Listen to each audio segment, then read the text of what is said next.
Escort limited एक ऐसा share जो इंडियन एग्रीकल्चर सेक्टर के साथ जुड़े हुए हैं। उसी के साथ साथ कंपनी कंस्ट्रक्शन सेक्टर के अंदर में भी एक बड़े प्लेयर के नाम से जाना जाता है। जैसे कि इंडिया के अंदर 40% जो क्रेन का बिजनेस होता है वो एस्कॉर्ट लिमिटेड के पास ही मौजूद है। तो आज इस वीडियो के अंदर हम लोग देखेंगे कि Escort Limited as a fundamentally कैसे दिखाई दे रहा है, रिसेंट टारगेट के बारे में हम लोग बात करेंगे। उसी के साथ देख लेंगे कि फ्यूचर स्कोप कैसे नजर आता हुआ दिखाई दे रहा है एस्कॉर्ट लिमिटेड के ऊपर। तो चलिए जान लेते हैं।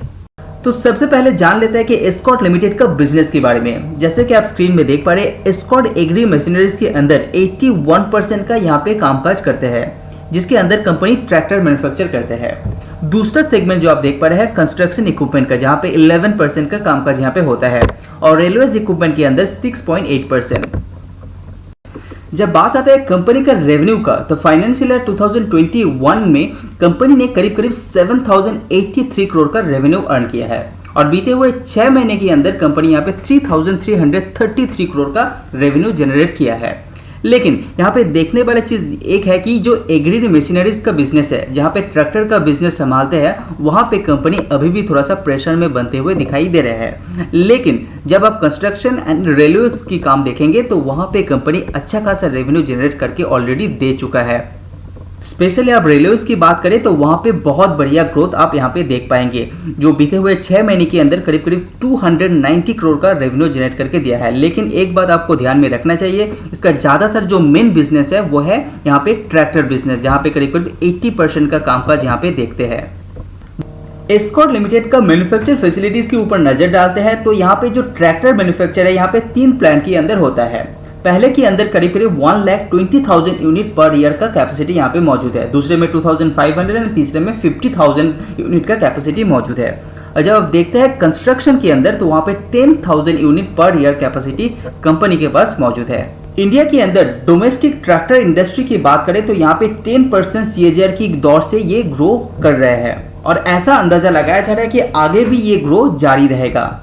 जब फर्म इक्विपमेंट मैन्युफैक्चर की बात करें तो India is the largest manufacturer in the world, और दूसरे में यहाँ पे जो इंडिया के अंदर जितना भी ट्रैक्टर मैन्युफैक्चर होता है वो है 1/3 वर्ल्ड के हिसाब से।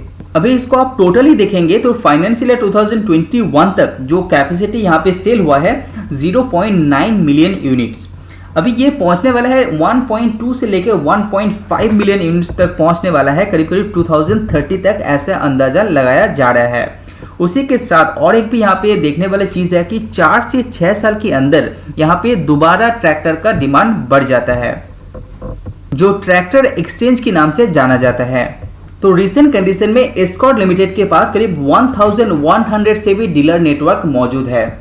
तो अभी देख लेते हैं कंपनी का एक्सपोर्ट का कंडीशन कैसा है। 2013 में कंपनी यहाँ पे 6,400 यूनिट सेल करता था एक साल के अंदर, वो बढ़ के अभी हो गया है 8,900 यूनिट। तो यहाँ पे 4% के CAGR की दौर से ये ग्रो कर रहा है। लेकिन ऐसा अंदाजा लगाया जा रहा है कि ट्रैक्टर एक्सपोर्ट के मामले में आगे आने वाले सालों में 6 to 8% का ग्रोथ यहाँ पे देख सकते हैं, क्योंकि इंडिया के अंदर जो गवर्नमेंट का एक रैली चालू हुआ है मेक इन इंडिया, तो ये बहुत हेल्प हो सकता है ट्रैक्टर मैन्युफैक्चर के लिए भी, क्योंकि इंडिया का जो एग्रीकल्चर है वो सब देशों के अंदर जाना जाता है।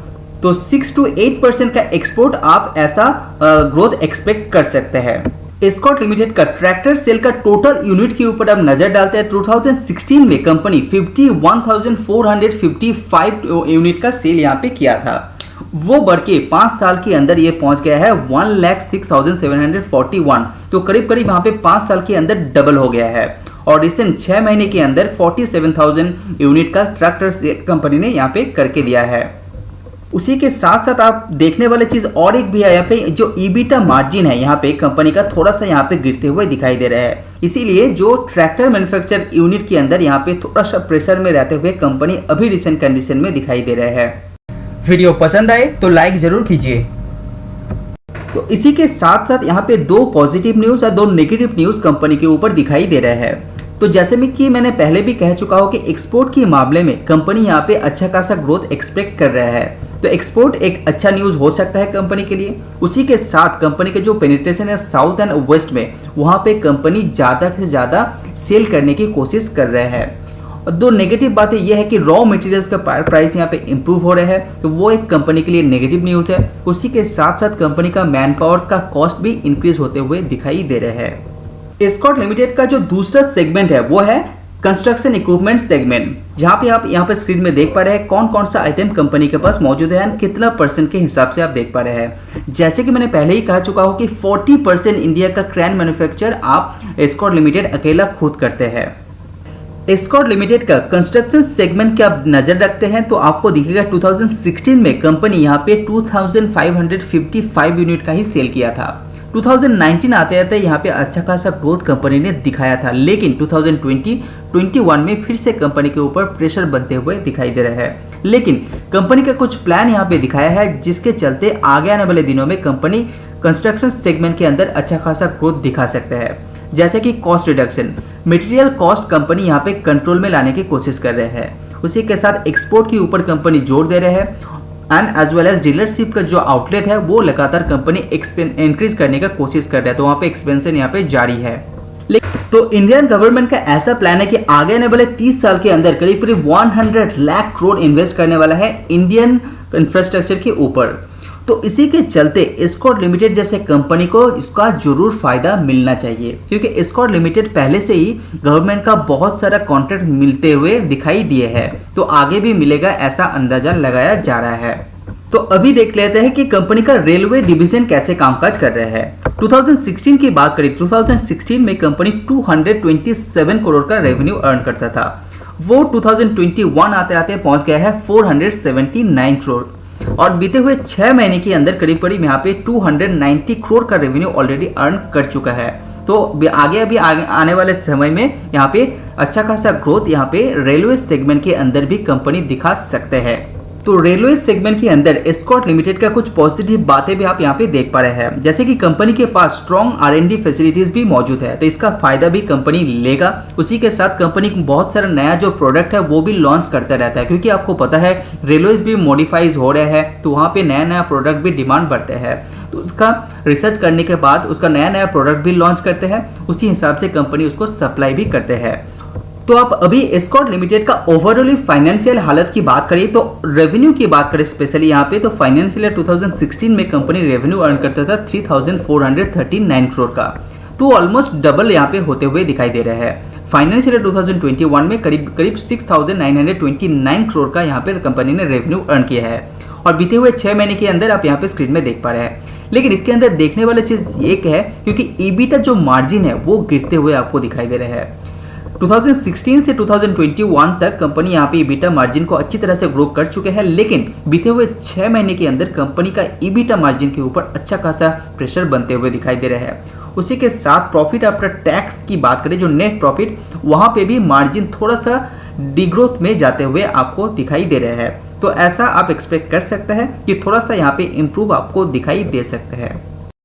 अभी जो स्लाइड आप यहाँ पे देख पा रहे हैं, ये स्लाइड बहुत ज्यादा इंपॉर्टेंट है, क्योंकि यहाँ पे डेप्ट का डिटेल्स यहाँ पे एनालाइज करके दिया गया है। 2011 एंड 12 की बात करें, उस टाइम कंपनी के ऊपर 553 करोड़ का कर्जा था। उस टाइम आप इसके रेटिंग भी देख पाएंगे कितना नेगेटिव यहाँ पे था। वो कम होते हुए कंपनी लगातार कंसिस्टेंटली अपना जो कर्जा है उसको कम करते हुए यहाँ पे कंप्लीटली जीरो पे लेके आ गया है।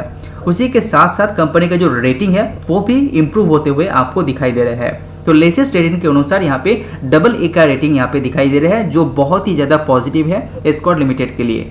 एस्कॉर्ट लिमिटेड का शेयर होल्डिंग पैटर्न की बात करें तो लेटेस्ट शेयर होल्डिंग पैटर्न के अनुसार कंपनी प्रोमोटर्स के पास यहाँ पे 36% की आसपास यहाँ पे होल्डिंग मौजूद है, और जो नॉर्मल पब्लिक की बात करें, पब्लिक के पास करीब करीब 33% का शेयर यहाँ पे मौजूद है, इंस्टीट्यूशन के पास 29% का और नॉन प्रोमोटर के पास यहाँ पे 2.06% का शेयर यहाँ पे रखते हुए दिखाई दे रहे हैं। तो एस्कॉर्ट लिमिटेड के ऊपर दिए गए कुछ लेटेस्ट टारगेट की बात करें तो यहाँ पे कुछ टारगेट आप देख पा रहे हैं। तो एक्सिस डायरेक्ट ब्रोकरेज फर्म के द्वारा यहाँ पे टारगेट दिया गया है 1900 का, जो आगे आने वाले 1 साल के अंदर अचीव हो सकता है, और यहाँ पे होल्ड का रेटिंग यहाँ पे दिया गया है। और मोतीलाल ओसवाल का कहना है ये 1700 तक भी जा सकता है, जो न्यूट्रल यहाँ पे दिखाई दे रहे हैं। और ICICI सिक्योरिटीज ब्रोकरेज फर्म का मानना है कि इसको बाय करके चल सकते हैं। टारगेट दिया गया है 2200 का आगे आने वाले 1 साल के लिए। रिसेंटली आए हुए एस्कॉर्ट लिमिटेड के ऊपर एक न्यूज़ के बारे में आपने जरूर पढ़े होंगे कि कुबोटा बोल के एक जापानीज कंपनी यहाँ पे एस्कॉर्ट लिमिटेड के ऊपर 1873 करोड़ का इन्वेस्टमेंट करने वाला है। पर इक्विटी शेयर यहाँ पे इन्वेस्ट करने वाला है 2000 रुपीज़ के आसपास।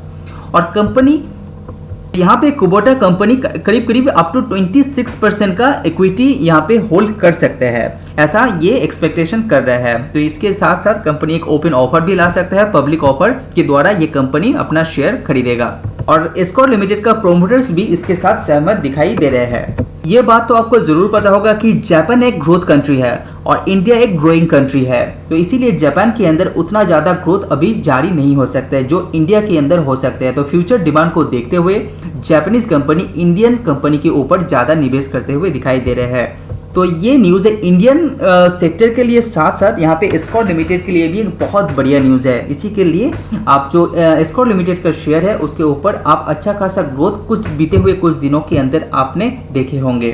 तो अगर आप सोच रहे हैं कि एस्कॉर्ट लिमिटेड के अंदर आप निवेश करेंगे तो आपको आपका खुद का रिसर्च करने के बाद ही आपको इसको अंदर इन्वेस्ट करना चाहिए।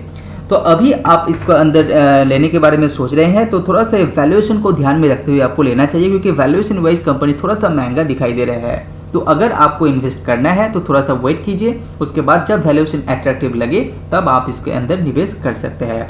तो आज वीडियो में इतना ही, सी यू ऑन नेक्स्ट वीडियो। अगर आपको मेरा वीडियो पसंद आ रहा है तो लाइक एंड सब्सक्राइब कीजिए।